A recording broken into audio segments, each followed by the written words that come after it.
Hello everyone, it's Shane Kanto, your Wasteland reviewer, and I'm here to review the new sci-fi film that came out this past weekend, Valerian and the City of a Thousand Planets. Now, this film was written and directed by Besson, who is very famous for The Fifth Element and Leon the Professional, and most recently came out with movies like Lucy and produced Taken.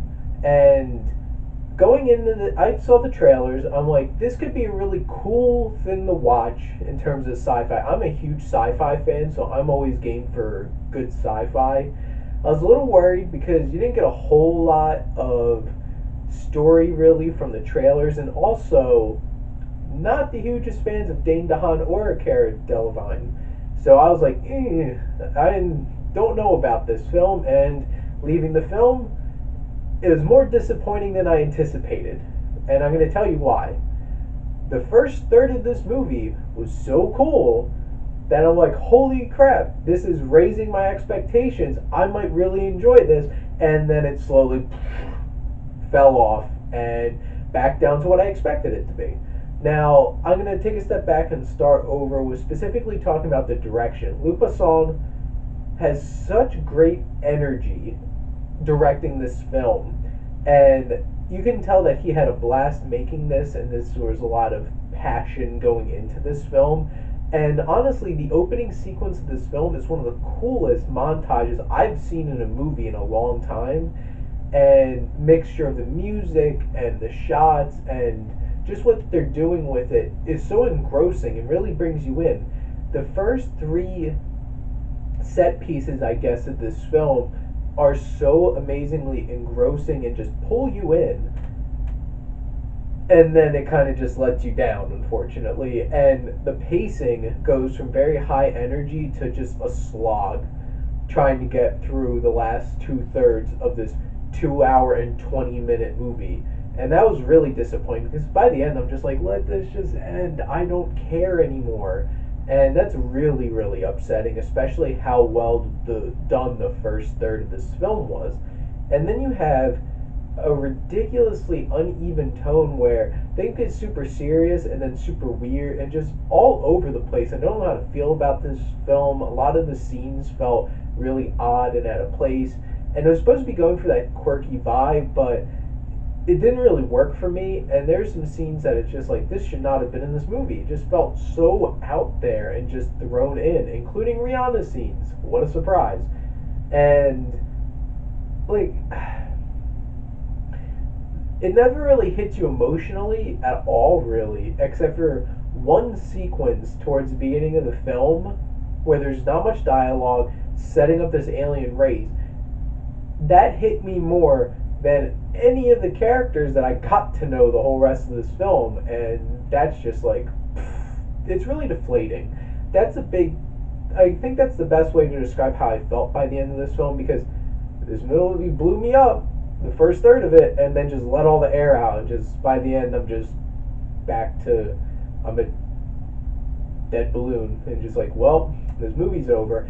But the effects and the action sequences in this are legitimately awe-inspiring. I cannot believe that what I was watching on screen, and there's not enough action sequences, so that's the really disappointing part, but they never hold back on the visuals. And this feels like one of the most unbelievably realized universes, galaxies, like just any kind of world ever put up to screen. And you go, Luc Besson, it's absolutely amazing. But unfortunately, the rest of the stuff didn't come along with that. And when you talk about the cinematography by Thierry Arbogast, it's unbelievably beautiful, this movie, and the shots with the action. There's some sequences with these holding shots. They show a little bit of Valerian running through a bunch of different worlds in the trailer. That sequence is so cool and so inspired and unique, and there's a lot of unique high energy things in this film. But then we get to the writing. The characters feel really flat and just blah. I don't really care about the characters in this film, and the story The story confused me because there's a lot of sequences that should have just been cut from the film right off the bat.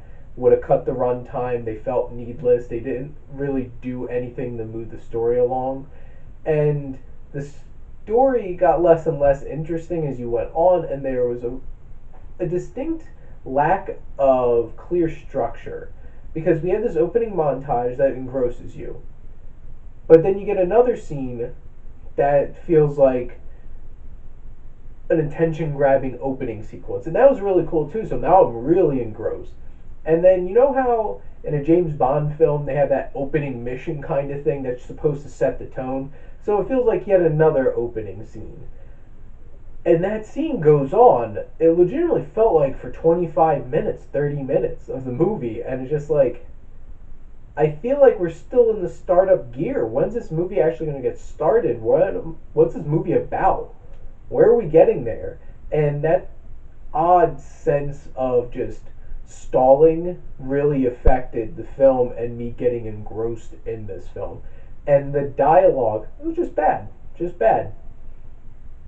The things that the characters were saying were complete nonsense, just BS, and just bad dialogue.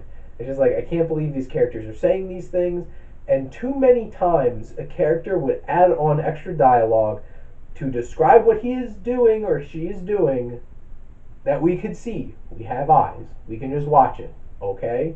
Just move along. And they did that so many times. And this film has no real depth to it, to be perfectly honest. And it tries to hit at, like, shooting at, like, military and caring about life instead of just, like, this military power or something. It just skirts all that kind of stuff, and it just kind of doesn't put the effort into really hitting home on those things. And the music by Alexandre Desplat, who is an amazing composer. He has made some of my favorite soundtracks.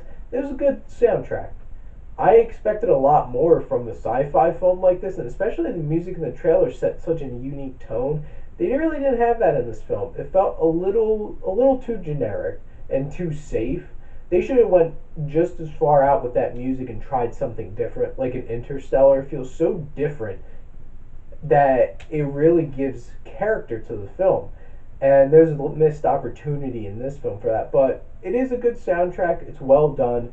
And then the acting. I'm not really going to talk much about the acting, to be perfectly honest. I'm only going to focus on two actors.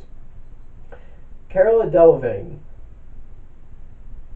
She did a really good job. She really embodied Laureline very much and brought a lot of character and charisma to her, especially with her terrible dialogue. And I was really surprised. Like, go her. You were terrible in Suicide Squad, but I actually liked you in this. And then Dane DeHaan. He did the Dane DeHaan stuff that Dane DeHaan usually does, but does not fit this movie, and he was extremely miscast. He's supposed to be this major who's slept around hundreds of women and gotten to the point of his life where he just wants to settle down now. And he was doing this weird, like, I kind of sound like Keanu Reeves. And it was so stupid. And he looks like he's 16. I do not believe for a second. And also, he's really creepy, and it comes off really creepy. So I highly doubt that he was able, like, just everything about his character didn't fit him. And he was very unlikable. So it's like, well, that stinks. Main character is really unlikable. Whatever. Overall, there are some really cool, amazing things about this film that I can't give enough praise to. The visuals, the action, just the immense amount of creativity that went into creating all these worlds and everything. I just wish that the actual film could match the rest of that in terms of story and characters and dialogue. And that is why I'm going to give Valerian, the City of a Thousand Planets, a C minus.